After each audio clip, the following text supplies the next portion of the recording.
Anak pantai. Di sebuah desa nelayan kecil yang bernama Tanjung Biru, hiduplah seorang anak laki-laki berusia 12 tahun bernama Arman. Desa itu berdiri di atas hamparan pasir putih yang membentang panjang seperti garis yang memisahkan daratan dan laut.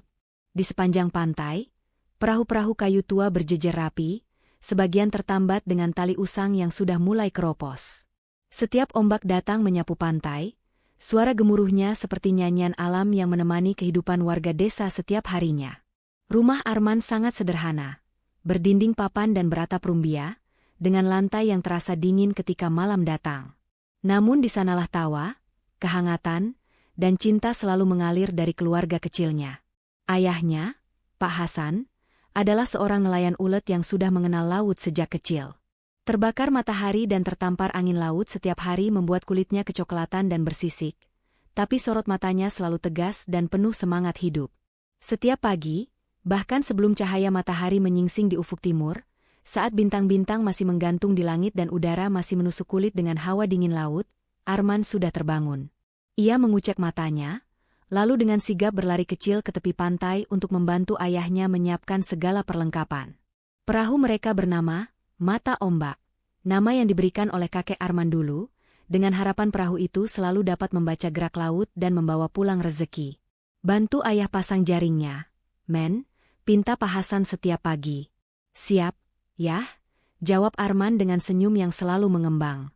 Walau hidup dalam serba keterbatasan, Arman tak pernah mengeluh. Ia menikmati kegiatan itu, mendorong perahu ke air, merasakan pasir dingin di sela jari kakinya, dan mencium aroma asin yang membawa rasa petualangan. Baginya, laut bukan hanya tempat mencari makan, tetapi juga guru yang mengajarinya kesabaran, keberanian, dan harapan. Kadang, ketika ombak terlalu tinggi atau angin terlalu kencang, Arman akan berdiri di tepi pantai, menatap jauh ke arah cakrawala. Ia membayangkan laut sebagai pintu menuju dunia yang lebih luas, dunia yang ingin ia kenal suatu hari nanti. Namun ia juga tahu, laut bisa sangat kejam. Tak jarang perahu nelayan tidak kembali, dan hanya berita duka yang singgah di desa. Meski begitu, Pak Hasan selalu menenangkan Arman. Laut memberi dan laut mengambil, katanya suatu malam ketika mereka duduk di depan rumah, menatap ombak yang diterangi cahaya bulan. Yang penting, kita jangan pernah berhenti bersyukur dan berusaha. Setelah membantu ayahnya, Arman berangkat ke sekolah yang jaraknya cukup jauh dari rumah. Ia tak punya sepeda, jadi ia harus berjalan sekitar 2 kilometer sambil membawa tas kain lusuh berisi buku-buku bekas. Baju seragamnya bahkan sudah pudar warnanya, tapi ia memakainya dengan bangga. Ia tahu, pendidikan adalah jalan yang bisa membawanya keluar dari keterbatasan. Di sekolah, Arman terkenal sebagai anak yang cerdas namun pendiam. Ia suka duduk di tepi jendela dan mengamati awan, seolah sedang mencari jawaban dari pertanyaan hidup yang belum ia mengerti. Ketika pelajaran selesai, Arman cepat-cepat pulang untuk membantu ibunya menyiapkan hasil tangkapan ikan yang dibawa ayah. Walaupun pekerjaan itu melelahkan dan sering membuat telapak tangannya kasar, Arman merasa bangga. Ia tahu jerih payah itu adalah bukti cintanya pada keluarga. Kadang ia berpikir, bagaimana jika suatu hari ia bisa membuat hidup ayah dan ibunya lebih baik? Bagaimana jika ia bisa memberikan masa depan yang lebih cerah untuk mereka? Malam hari adalah waktu favorit Arman. Setelah selesai membantu pekerjaan rumah, ia biasanya duduk di depan pondok kecil mereka, memandangi langit penuh bintang yang tampak begitu jelas. Seringkali ia mendengar suara deburan ombak seperti sedang mengajak berbicara. Suatu hari nanti, ucap Arman pelan pada dirinya sendiri, aku akan menjadi seseorang yang bisa membanggakan orang tuaku. Laut boleh saja menjadi tantanganku hari ini, tapi suatu saat, laut juga akan menjadi jalanku menuju impian. Ia menggenggam erat pasir yang dingin, merasa seolah mimpi itu berada tepat di tangannya. Namun sebelum ia terlalu larut dalam lamunan, suara ibunya memanggil dari dalam rumah. Arman, ayo tidur nak, besok kau harus bangun pagi lagi. Iya, Bu, jawabnya lalu tersenyum. Arman pun masuk rumahnya, merebahkan diri di atas tikar tipis. Angin laut bertiup masuk melalui celah dinding, membawa ketenangan yang menina-bobokan. Sambil memejamkan mata, Arman mendengar lagi nyanyian ombak, seolah-olah laut sedang berkata, teruslah bermimpi, anak pantai. Ombak akan selalu mengantarmu. Janji pada laut. Musim itu seharusnya menjadi musim yang paling dinantikan para nelayan di Tanjung Biru. Angin biasanya bersahabat, dan ikan-ikan akan berkumpul dekat permukaan, seolah menawarkan diri untuk ditangkap. Namun hari itu, alam tiba-tiba berubah murka. Langit yang semula cerah mendadak gelap bagaikan ditutup tirai raksasa. Angin menggila, meniup debu dan pasir ke segala arah. Ombak mendadak meninggi, berderu seperti singa yang bangkit dari tidur panjangnya. Pak Hasan dan Arman yang masih berada di laut, tidak menyangka badai akan datang secepat itu. Awan hitam menumpuk dan suara guntur menggelegar di kejauhan. Perahu mata ombak mulai bergoyang hebat. Air asin menghantam wajah Arman, membuatnya sulit membuka mata. "Ayah, kita harus kembali," teriak Arman dengan suara bergetar. "Kita sudah mencoba, men, tapi anginnya melawan," sahut Pak Hasan sambil berusaha mengendalikan kemudi. Arman memeluk pinggiran perahu, merasakan seluruh tubuhnya gemetar. Hatinya diliputi ketakutan. Ia belum pernah mengalami badai sebesar ini. Setiap kali ombak menghantam, perahu seakan terangkat lalu dijatuhkan kembali. Arman merasa bagai sebutir pasir yang terombang-ambing tanpa daya di tengah amarah laut. Nelayan lain yang melihat situasi itu segera mendekat, berteriak meminta mereka mengikatkan tali ke perahu yang lebih besar. Bersama-sama mereka berusaha bertahan, melawan hembusan angin yang ingin menenggelamkan harapan. Setelah perjuangan panjang dan penuh kengerian, mereka akhirnya berhasil mencapai pantai, terhempas oleh gelombang terakhir yang menutup langkah mereka. Saat kakinya menginjak pasir kembali, Arman terjatuh dan terisak. Ia tak peduli pasir basah menempel di wajah dan bajunya. Baginya, yang terpenting adalah ayahnya selamat. Pak Hasan duduk di sampingnya, napas terengah-engah. Perahu mereka hampir separuh rusak. Jaring-jaring sobek, sebagian peralatan hilang. Hari itu, mereka pulang tanpa membawa seekor ikan pun. Bahkan, mereka harus mengeluarkan biaya untuk memperbaiki kerusakan. Ibu Arman menyambut mereka dengan wajah pucat, air mata menetes sebelum kata-kata pun sempat terucap. Ia memeluk Arman dan Pak Hasan erat-erat. "Yang penting kalian selamat," ucapnya sambil terisak. Namun mata Arman melihat lebih jauh. Ia melihat punggung ayahnya yang semakin bongkok karena kelelahan dan umur. Ia melihat tangan-tangan ayahnya yang mulai gemetar setiap kali mengikat jaring. Ia mendengar suara-suara lirih para nelayan yang mengeluh karena tangkapan semakin sedikit dan cuaca makin sulit diprediksi. Malam itu, Arman diam-diam berjalan ke pantai. Bulan bersembunyi di balik awan, namun ombak tetap datang dan pergi dengan suara yang tak pernah berhenti. Ia memandang laut dalam-dalam, seolah-olah laut adalah sosok hidup yang sedang memperhatikannya. Arman mengepalkan tangannya dan berkata dengan suara pelan namun penuh tekad. "Suatu saat nanti, aku akan kembali ke laut ini. Aku akan membuat hidup kita lebih baik. Aku akan menemukan cara agar ayah dan semua nelayan tidak lagi takut pada badai." Kata-kata itu meluncur dari hati yang masih muda namun penuh keberanian. Ombak menyambut sumpah itu dengan lembut, menyapu kakinya seakan menyetujui janji tersebut. Sejak hari itu, hidup Arman berubah. Ia tak lagi hanya ikut ayahnya melaut. Ia mulai rajin pergi ke sekolah, belajar lebih giat dibanding sebelumnya. Ia selalu duduk di barisan depan, memperhatikan setiap penjelasan guru dengan saksama. Tetapi perjuangannya tidak mudah. Buku-bukunya sudah banyak yang sobek dan lusuh. Ketika tinta pulpen habis atau pensil patah, ia tak punya uang untuk membeli yang baru. Pernah ia harus mencatat pelajaran di atas pasir dengan sebuah ranting kecil. Jika gurunya berjalan mendekat, ia buru-buru menghapus tulisannya agar tak dimarahi. Namun begitu gurunya kembali ke papan tulis, Arman akan menulis lagi, tak peduli betapa cepat pasir menghapus jejak pelajarannya. Teman-temannya sering memandangnya aneh, tetapi Arman tidak peduli. Ia selalu teringat pada wajah ayahnya yang lelah, pada suara pecah ombak yang hampir menelan mereka hari itu, dan pada janji yang sudah ia ucapkan pada laut. Di malam-malam panjang yang sunyi, Arman belajar di bawah cahaya lampu minyak yang redup. Suara jangkrik dan deburan ombak menjadi satu-satunya teman.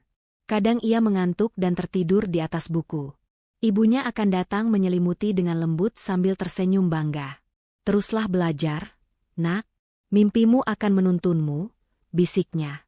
Waktu berlalu. Arman tumbuh dengan semangat yang tidak pernah padam. Di balik setiap kesulitan, ia selalu ingat satu hal, harapan tak boleh tenggelam. Dan meski laut pernah membuatnya ketakutan, Arman tahu, suatu hari ia akan kembali. Bukan sebagai anak kecil yang terombang-ambing oleh badai, melainkan sebagai seseorang yang mampu menaklukkan takdir. Tiket menuju masa depan. Semua kerja keras Arman sejak kecil akhirnya mulai membuahkan hasil. Ketika menginjak usia remaja, ia semakin menunjukkan kecerdasannya di sekolah. Guru-gurunya bangga, teman-temannya terkagum, sedangkan kedua orang tuanya hanya bisa menatap dengan mata berkaca-kaca setiap kali mereka melihat Arman belajar hingga larut malam di bawah cahaya lampu minyak yang redup. Hingga suatu hari, kabar besar datang. Kepala sekolah memanggil Arman ke ruangannya. Di sana sudah menunggu Pak Hasan dan Ibu Siti yang terlihat gugup, tak tahu ada kabar apa yang akan mereka dengar. Pak Hasan, Bu Siti, dan tentu saja kamu, Arman, ucap kepala sekolah sambil tersenyum lebar. Saya bangga mengumumkan bahwa Arman mendapatkan beasiswa penuh untuk melanjutkan pendidikan ke universitas di kota besar. Ruangan hening sesaat. Lalu Ibu Siti menutup mulutnya, berusaha menahan tangis yang tak tertahankan. Pak Hasan menatap Arman dengan mata yang bergetar, kemudian menepuk bahunya dengan bangga. Arman sendiri membeku, tidak percaya apa yang baru ia dengar. Ia merasa seperti sedang bermimpi di siang bolong. Beasiswa itu tidak hanya mencakup biaya sekolah, tetapi juga tempat tinggal. Pilihan jurusan Arman adalah teknologi kelautan, sesuatu yang sejak lama menarik minatnya. Ia ingin belajar tentang laut, bukan lagi sebagai tempat mencari makan dengan jaring, tetapi sebagai sebuah dunia ilmu yang menyimpan potensi besar. Namun kebahagiaan itu juga membawa tantangan baru. Ia harus pergi meninggalkan Tanjung Biru, meninggalkan ayah dan ibunya, meninggalkan suara ombak yang selama ini membesarkannya. Malamnya, ia duduk di tepi pantai. Ombak memecah di kakinya seperti biasa. Tapi kali ini rasanya berbeda. Seolah-olah laut sedang mengujinya sekali lagi. Laut, bisiknya pelan, aku akan pergi. Tapi aku janji, aku akan kembali membawa harapan yang lebih besar. Hari keberangkatan tiba. Satu kapal yang membawa penumpang menuju kota telah menunggu di dermaga.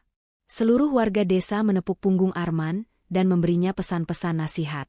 Arman memeluk ayah dan ibunya kuat-kuat. Pak Hasan hanya berkata pelan, "Kejar mimpimu, nak. Ayah percaya padamu." Arman mengangguk sembari menahan air mata. Lalu ia naik ke kapal dengan tas sederhana yang berisi beberapa pakaian, buku, dan harapan yang begitu besar. Kota besar menyambut Arman dengan hiruk-pikuk suara kendaraan, gedung-gedung tinggi, dan manusia yang berjalan cepat seakan dikejar waktu. Berbeda jauh dengan kesunyian ombak di kampungnya. Pada awalnya, Arman merasa canggung dan tersesat. Namun ia tak boleh gentar. Di kampus, ia menyadari bahwa dunia ilmu pengetahuan sangat luas. Ia belajar tentang teknologi alat tangkap ramah lingkungan, biologi laut, hingga cara melacak pola migrasi ikan menggunakan satelit. Buku-buku setebal bantal menjadi makanan sehari-harinya. Meski begitu, Arman menikmati semuanya, karena setiap halaman yang ia baca seakan mendekatkannya pada mimpi yang dulu ia ucapkan kepada laut. Untuk bertahan hidup di kota, Arman bekerja paruh waktu sebagai penjaga toko dan kadang menjadi karyawan restoran cepat saji. Gajinya tidak banyak, tetapi cukup untuk membeli keperluan sehari-hari serta alat tulis yang dulu selalu kekurangan. Malam hari ia mengerjakan tugas, seringkali sampai tertidur dengan kepala menempel di buku. Di kamar kosnya yang sempit, Arman sering membuka jendela hanya untuk merasakan angin malam. Tidak ada aroma asin di sana. Yang ada hanyalah bau asap kendaraan. Maka setiap kali ia rindu laut, ia menutup mata dan membayangkan suara ombak yang membawanya kembali ke Tanjung Biru. Ia sering menelpon orang tuanya. Suara ibunya selalu menenangkan. Suara ayahnya selalu memberi kekuatan. Setiap kali Arman ingin menyerah, ia mengingat wajah ayahnya yang pernah hampir kalah oleh badai. Ia mengingat janji yang ia teriakkan pada laut, untuk mengubah hidup mereka. Tahun demi tahun berlalu. Arman semakin matang. Ia aktif dalam penelitian kelautan dan beberapa kali mengikuti kompetisi inovasi. Ia mulai dikenal sebagai mahasiswa dengan ide-ide cemerlang. Ia pernah merancang alat pendeteksi gerombolan ikan yang hemat energi dan mudah dipakai oleh nelayan kecil. Teman-teman kampus kagum, profesor memberikan bimbingan, dan perusahaan-perusahaan mulai melirik. Namun, ketenaran kecil itu tak membuat Arman lupa asalnya. Dalam setiap prestasi ia selalu berkata, "Aku belajar ini semua untuk desaku. Untuk ayah dan ibu. Untuk para nelayan yang setiap hari bertarung melawan laut." Hingga suatu ketika, ia berdiri di puncak pencapaiannya sebagai mahasiswa. Ia lulus dengan nilai terbaik. Pada upacara kelulusan, ia mengenakan toga sederhana, namun ia merasa seperti mengenakan mahkota pahlawan. Di antara kerumunan, ia melihat kedua orang tuanya hadir. Mata Pak Hasan berkilat penuh kebanggaan, sementara air mata Ibu Siti mengalir tanpa henti. Arman berjalan mendekat, memeluk mereka dan berkata, "Aku siap pulang. Sudah waktunya aku membayar janji yang pernah kuucapkan pada laut." Dan dengan itu, perjalanan baru siap dimulai.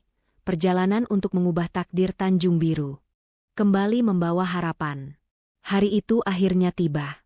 Setelah bertahun-tahun menimba ilmu dan mengukir prestasi di kota, Arman kembali ke Tanjung Biru, desa kecil yang selalu hidup dalam hatinya. Angin pantai menyambutnya dengan lembut, membawa aroma asin yang begitu ia rindukan. Deretan perahu kayu, riuh canda burung camar, dan suara deburan ombak terasa seperti lagu masa kecil yang kembali diputar. Para warga menyambut Arman dengan kehangatan. Mereka bangga karena ada anak desa yang berhasil menggapai pendidikan tinggi. Namun di balik senyum mereka, Arman masih melihat sebuah masalah besar yang belum berubah. Penghasilan nelayan yang pas-pasan, peralatan yang usang, serta kekhawatiran akan laut yang makin sulit diprediksi. Malam itu, Arman duduk bersama ayahnya di tepi pantai. "Tak banyak yang berubah, kan, Men?" gumam Pak Hasan dengan tatapan jauh ke cakrawala. Arman menggeleng pelan. "Karena itulah aku kembali, Yah." Ia menatap laut dengan penuh tekad, dan seolah-olah laut menjawab tatapan itu dengan suara ombak yang memecah pelan di pantai. Keesokan harinya, Arman mengumpulkan para nelayan di balai desa. Dengan penuh semangat, ia memperkenalkan teknologi baru yang ia ciptakan selama kuliah. Sebuah alat pendeteksi gerombolan ikan yang hemat energi, bisa digunakan di perahu kecil, dan yang terpenting, ramah lingkungan. Alat itu ia beri nama, Penjaga Laut. Dengan alat ini, kalian bisa menemukan ikan lebih cepat dan lebih banyak, tanpa merusak terumbu karang, jelas Arman. Namun sebagian nelayan saling pandang dengan ragu. Beberapa mengangkat alis karena takut pada hal baru. "Teknologi hanya cocok untuk orang kota," ujar seorang nelayan tua bernama Pak Danu. "Kami tak paham cara pakainya." Yang lain menyambung, "Kalau sampai rusak, siapa yang bisa memperbaiki? Bukannya malah bikin rugi?" Arman memahami keraguan itu. Ia pernah menjadi seperti mereka. Melaut dengan peralatan seadanya, bertarung dengan ketidakpastian. Ia tak ingin memaksa. Maka ia menyusun rencana. "Aku tidak akan meminta kalian membeli alat ini dulu," jawab Arman tersenyum. "Biarkan aku saja yang mencobanya bersama ayah. Kalau berhasil, kalian bisa menilai sendiri." Beberapa hari kemudian, Arman dan Pak Hasan berangkat melaut dengan penjaga laut terpasang di perahu mata ombak yang kini sudah diperbaiki. Alat itu berbentuk kotak kecil yang mampu membaca pergerakan ikan melalui gelombang sonar. Bila ada gerombolan mendekat, lampu indikator akan berkedip. Saat alat itu berbunyi untuk pertama kali, jantung Arman ikut berdebar. Ia dan ayahnya menjatuhkan jaring. Tidak butuh waktu lama, ikan-ikan besar dan segar terangkat dari laut dalam jumlah yang belum pernah mereka dapat sebelumnya. Pak Hasan terdiam, kemudian tertawa sambil menepuk punggung putranya. "Kamu benar-benar luar biasa, Men." Mereka pulang dengan wajah berseri-seri. Para nelayan yang sedang menambal jaring di pantai terbelalak melihat hasil tangkapan itu. Sebagian tidak percaya, sebagian mulai penasaran. Hari berikutnya dan hari berikutnya lagi, keberhasilan itu terulang. Setiap kali penjaga laut menyala, tangkapan mereka meningkat. Akhirnya, yang tadinya ragu kini datang menghampiri Arman. "Ajari kami, Men," pinta Pak Danu dengan nada penuh harap. Arman tersenyum lebar. "Tentu, Pak. Kita belajar sama-sama."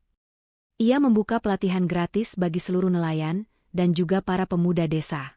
Ia mengajari mereka tentang cara membaca pola cuaca, menjaga ekosistem laut, serta menggunakan alat baru tersebut dengan efektif. Ia bahkan mengajarkan teknik sederhana untuk merawat dan memperbaiki alat itu bila terjadi kerusakan. Pemuda-pemuda desa yang dulu sering berkumpul tanpa tujuan kini mulai membantu Arman. Mereka ikut melakukan eksperimen kecil, memperbaiki perahu yang nyaris tak terpakai, dan mencatat pola tangkapan ikan di setiap musim. Desa itu perlahan berubah menjadi pusat pelatihan kecil bagi teknologi kelautan, sesuatu yang dulu tak pernah terbayangkan. Selain meningkatkan hasil tangkapan, alat ciptaan Arman juga menjaga keseimbangan laut. Jaring tidak lagi sembarangan dilempar, sehingga terumbu karang tetap lestari dan ikan-ikan kecil punya kesempatan tumbuh. Laut tidak lagi menjadi musuh yang menakutkan, melainkan sahabat yang harus dijaga. Setiap kali sore tiba, Arman akan berdiri di dermaga, memandang para nelayan yang tersenyum saat menurunkan hasil tangkapan dari perahu. Hatinya dipenuhi rasa bahagia yang tidak bisa diungkapkan dengan kata-kata. Ayah dan ibunya kini bisa hidup lebih layak. Mereka tidak lagi dihantui ketakutan tiap malam jika badai datang tiba-tiba. Dan bagi Arman, itu lebih berharga daripada medali atau piagam penghargaan apapun yang pernah ia dapatkan. Suatu malam, di bawah sinar bulan yang lembut, Pak Hasan memeluk bahu Arman. "Kamu telah menepati janjimu pada laut dan pada kami semua," kata ayahnya dengan suara bergetar. Arman menatap ombak yang berkilau diterpa cahaya bulan. Angin laut menyentuh wajahnya dengan lembut, seolah berterima kasih. "Ini baru permulaan, Yah," jawab Arman. "Masih banyak hal yang bisa kita lakukan bersama laut." Dan di kejauhan, ombak terus bergulung menuju pantai, membawa pesan harapan untuk masa depan Tanjung Biru. Pelaut mimpi. Pagi itu, mentari memancarkan cahaya keemasan yang perlahan menembus cakrawala, seperti tirai tipis yang dibuka untuk memulai sebuah pertunjukan baru. Laut yang dulu pernah mengguncang perahu kecil milik Pak Hasan kini terlihat begitu tenang, memantulkan kilau cahaya pagi yang membuat Tanjung Biru terasa seperti permata di pinggir samudra. Di tepi dermaga yang telah diperbaiki dan dibuat lebih kokoh dari sebelumnya, berdirilah Arman dengan tubuh tegap dan wajah yang berseri bangga. Di sampingnya, Pak Hasan berdiri dengan senyum hangat yang seolah tak pernah pudar. Kini rambutnya sudah memutih sebagian, tetapi matanya tetap bersinar, penuh rasa syukur dan kebahagiaan. "Lihatlah, men," kata Pak Hasan sambil menghembuskan napas pelan. "Laut yang dulu menantangmu hingga hampir membuat kita menyerah, sekarang justru menjadi saksi atas kesuksesanmu." Arman menatap jauh ke arah ombak yang datang silih berganti, tenang tapi tetap penuh misteri. Ombak itu seperti teman lama yang kembali menyapa, mengingatkannya pada perjalanan panjang yang telah ia lalui. Hatinya bergetar, bukan karena takut, melainkan karena haru dan rasa bangga pada dirinya sendiri. "Bukan kesuksesanku saja, Yah," jawab Arman pelan, "ini adalah kesuksesan kita semua." Ia mengarahkan pandangannya ke desa. Tanjung Biru telah berubah.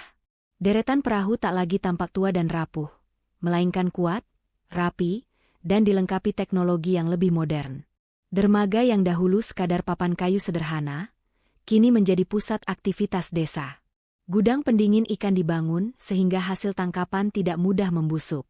Para pemuda yang dulu merasa tak punya pilihan selain merantau, kini justru bersemangat membangun kampung halaman. Pelatihan kelautan terus berkembang, dan alat ciptaan Arman mulai diproduksi lebih banyak oleh para pemuda desa sendiri.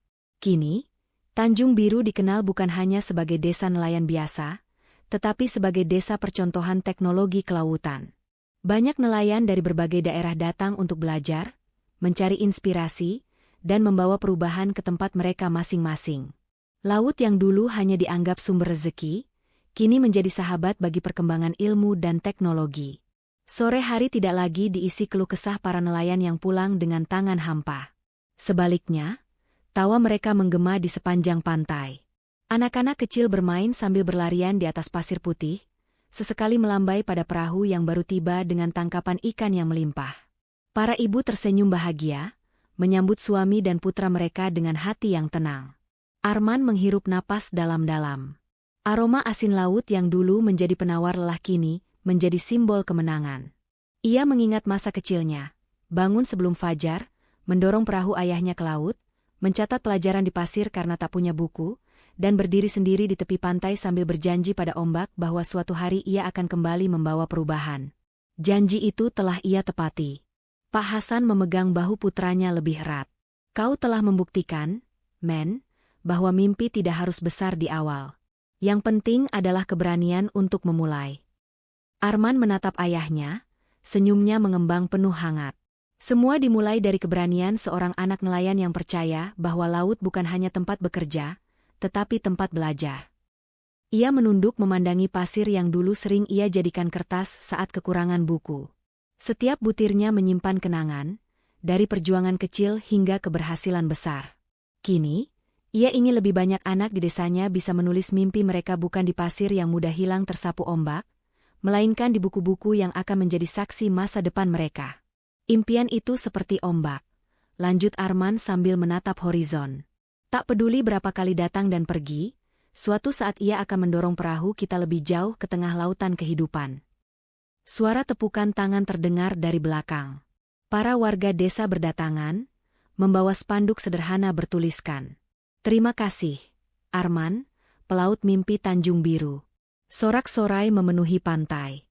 Anak-anak melompat kegirangan, para ibu menyiapkan hidangan laut, sementara para nelayan mengangkat alat tangkap baru mereka dengan bangga. Arman merasa dadanya sesak oleh rasa haru. Ia tidak pernah bermimpi dirayakan seperti ini. Ia hanya ingin menepati janjinya pada keluarga dan laut yang membesarkannya. Namun, ternyata mimpinya bukan hanya miliknya sendiri. Mimpinya telah menjadi milik seluruh Tanjung Biru. Sambil menatap matahari yang mulai naik tinggi, Arman mengangkat wajahnya ke arah angin laut. Ia tahu, perjalanan ini belum berakhir. Masih banyak tantangan dan kemungkinan di depan. Tapi ia juga tahu satu hal yang pasti. Selama ia percaya pada mimpinya, ombak akan selalu mengantarnya pulang. Dengan langkah tegap, ia maju menyambut masa depan. Tanjung Biru kini bukan lagi desa yang terpinggirkan. Ia telah berubah menjadi desa harapan. Dan Arman, ia bukan hanya seorang ahli teknologi kelautan. Ia adalah pelaut mimpi.